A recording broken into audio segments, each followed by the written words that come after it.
Hello, everybody. Hope you're doing okay. Got a couple of announcements before we get going here.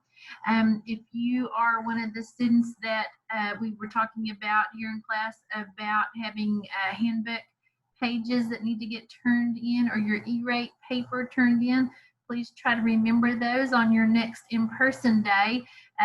We are giving out t-shirts once you get those turned in, so we'd like for you to get one of the new NT t-shirts, so you can just remember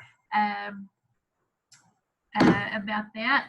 And also, if you are needing help in my class with homework or just need a quiet place to work, anything like that, Mrs. Ferranti is opening up her lab, and so you can go over there, ride the bus out on your work at home days, on the days that you're not scheduled to be here at Tech, and work as needed in the lab over there, and she can help you either with reading, or if you just need a quiet place to work, any of those things. So I just wanted to give you the information there. All right. I think we'll go ahead and get moving with the PowerPoint today. So I'm going to share my screen.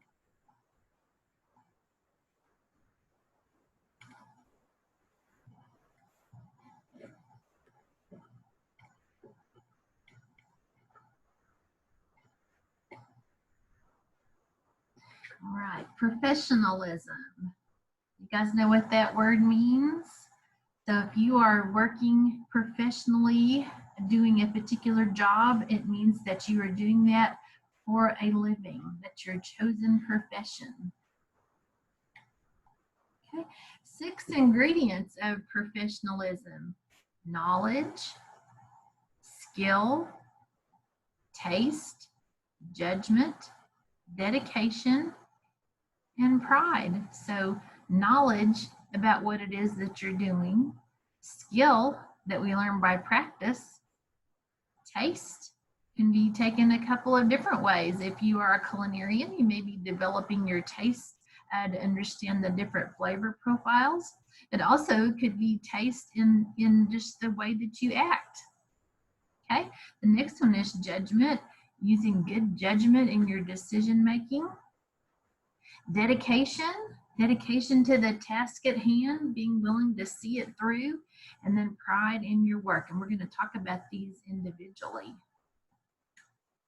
Okay, professional responsibility. So you have a responsibility to yourself to do the best job that you can. You want to have people that have a nice opinion of you, and that understand that you're dependable, and that you're somebody that they would like to have working in their business. And so having professional responsibility, or being known for that, is going to be really important. You also have a professional responsibility to your coworkers, meaning that you should help them, and you should try to show them things that you know that could help them, that you should do your job so that they can do their job, so that and don't leave things undone so that they have to come around behind you and clean up after you. Okay, so that's responsibility to other people. You have a responsibility to the business that you work for too, meaning that if they're going to pay you, you're going to need to work and do whatever it is that you've agreed to do for them. And you should do that with your full heart. You should do it to the best of your ability, and do it because you're glad to be there and be a member of the team. Okay, you should never say disparaging things about your employer or the people that you work with. That is not what one would do to try to get ahead in a business. Always speak positively and kindly about your employers and the people that you work with. And also remember that guests are the reason why we have a job. And if we don't have guests, our business won't stay open very long. And so we've got to be sure that we are treating our guests respectfully and being responsible with the things that they need us to do. Self-esteem and pride. Okay, so that's all kind of wrapped up in several different ways that we would like for people to think of us. So obviously being courteous to others, remembering that kindness and expressing that through being friendly to people, and being helpful, and just extending that hand of friendship to people is really important. So courtesy. Respect, meaning that you treat people the way that you like to be treated. So we talk nicely to people, and we ask instead of tell, and we use a respectful tone whenever we talk to people. Okay. Discipline, well, that means that I show up on time, and that means that I do my full amount of work, and it means I show up to work with the things that I need to do my job, and it means that I have things, my job assignments are done whenever they're expected to be finished, so I don't turn in my work late. Okay. And then also teamwork. So whenever you work at a business, you are part of a team. You're part of that team. And the end goal of that team, just like with a football team, is to win and to do well. And, you know, everybody within that team is doing their own job. If you think about the way a football team works, you know, the quarterback does a job, and the different players within the team have a job, and they're not all the same job. But the idea is everybody has to do their job so that the team can win. And so we have to have that teamwork, everybody working together, doing what they're supposed to be doing so that our team can be successful. Pride in appearance. So some places that you work, as you know, probably you'll have a uniform. And so when you need to take pride in that uniform, be sure that it's clean, be sure that it doesn't have a hole in it or a button hanging off. Okay, you need to take care of it and wash it frequently. Okay, and make sure that you're well groomed too. So we want to look respectable and look like that you're wide awake and ready to be at work. Okay. Respect, and that can mean a lot of different things. Again, we're talking about consideration for our coworkers and the guests that come into our business, and respect for yourself. You know, sometimes people are critical of themselves because maybe they don't do something as well as someone else. But you know, we all have talents, and we all have things that we bring to the table. And you know, the more we practice something, the better we get at it. So a lot of times we just need to give ourselves a break and be thankful for the things that we are doing well, and be mindful to learn new things.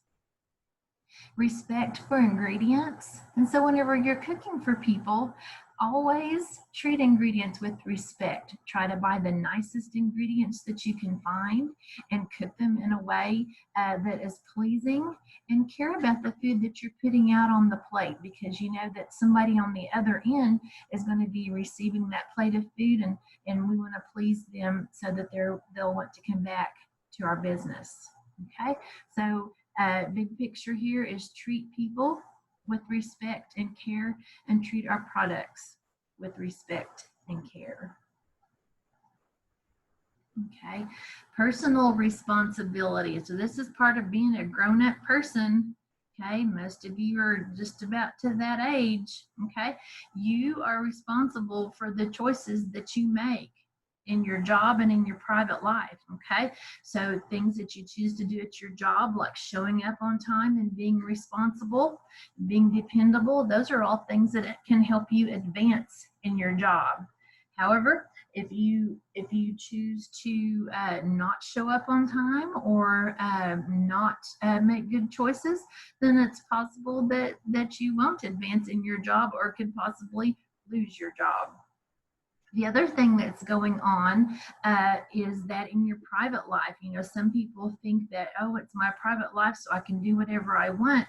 But that's really not the case, because people know where you work and they know who you are.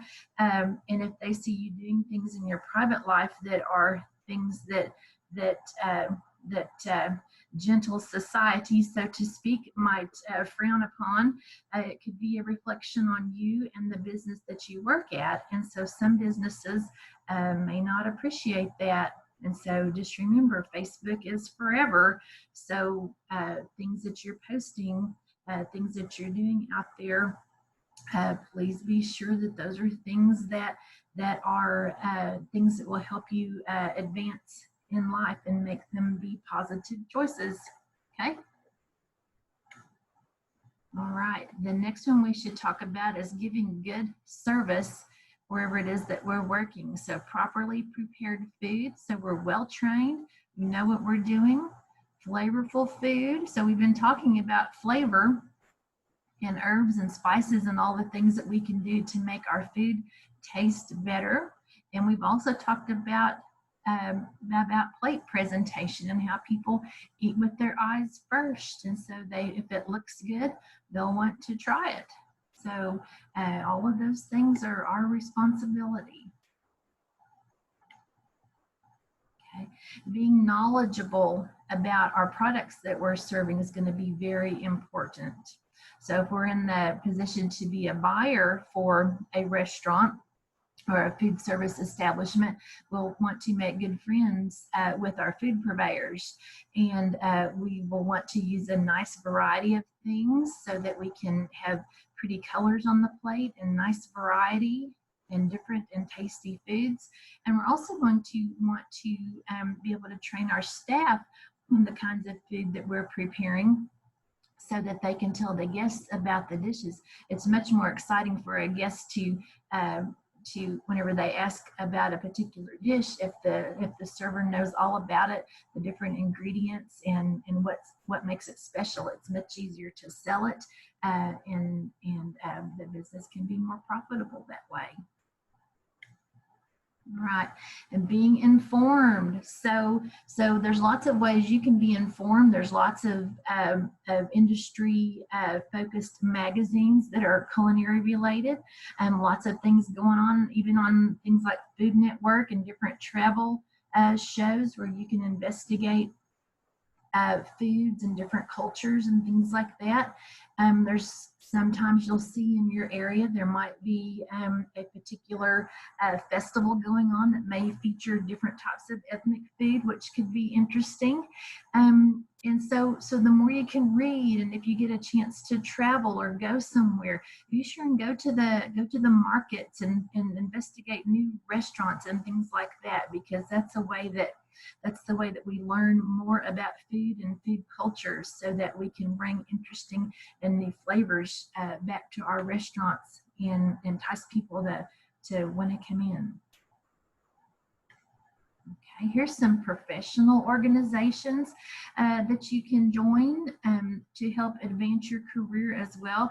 The ACF, American Culinary Federation, that's been around a really long time, and that is a group of professional culinarians and chefs that are focused on a professional career or teaching career within the culinary industry. So we also here at school, we have something called Skills, which you can join, and that is also a professional organization. We'll be talking about that. Okay, remember we talked about skill, and I was thinking about knife skills, and the better you get better at that by practicing. And so just like with a sport, just like basketball, you have to practice to be able to do it well. Okay, one of the things that we probably should talk about is getting a job. And sometimes people think that they're just going to go right out and be a chef the very first day. Well, that's not really how it works. Most of the time, the job that they have is going to be one of the lowest positions in the restaurant. Generally, that's going to be probably the a dish in the dish pit. But here's the deal, guys. If you are willing to do a good job with a crummy job, you get a better job. And that's how it works. You got to pay your dues, so to speak. And so, not that there's anything wrong with being a dishwasher, but you know, if the dishwasher stops, everything stops, because we have to have clean plates and dishes to be able to send food out. So that's a very important job. Okay. But you got to be willing to work hard and pay your dues before you're going to advance. Okay, grit and determination. You know that word grit? Grit means stick to it, or willing to go through some hard stuff to get where you want to be. Okay, so grit means that you're going to work some long hours. Some days in restaurants you will work long hours. It's also hard work. You're on your feet all the time. You're carrying around heavy plates and bus tubs, and sometimes the customers can be demanding or bossy, and so you just have to get that smile on your face and be happy that you have a job, and just be willing to put in the time. Okay. And sometimes here at school, we've had a few things that didn't turn out. I was remembering yesterday, one of my classes made angel food cake, and we didn't quite get it done in the middle, and it fell apart a little bit. But you know what? We put a little frosting on it, and it was just fine. But sometimes we learn how not to make something. And that's okay too, because we can learn from that too. So we learned on our angel food cake that we probably should have baked it a little bit longer. So we learned something.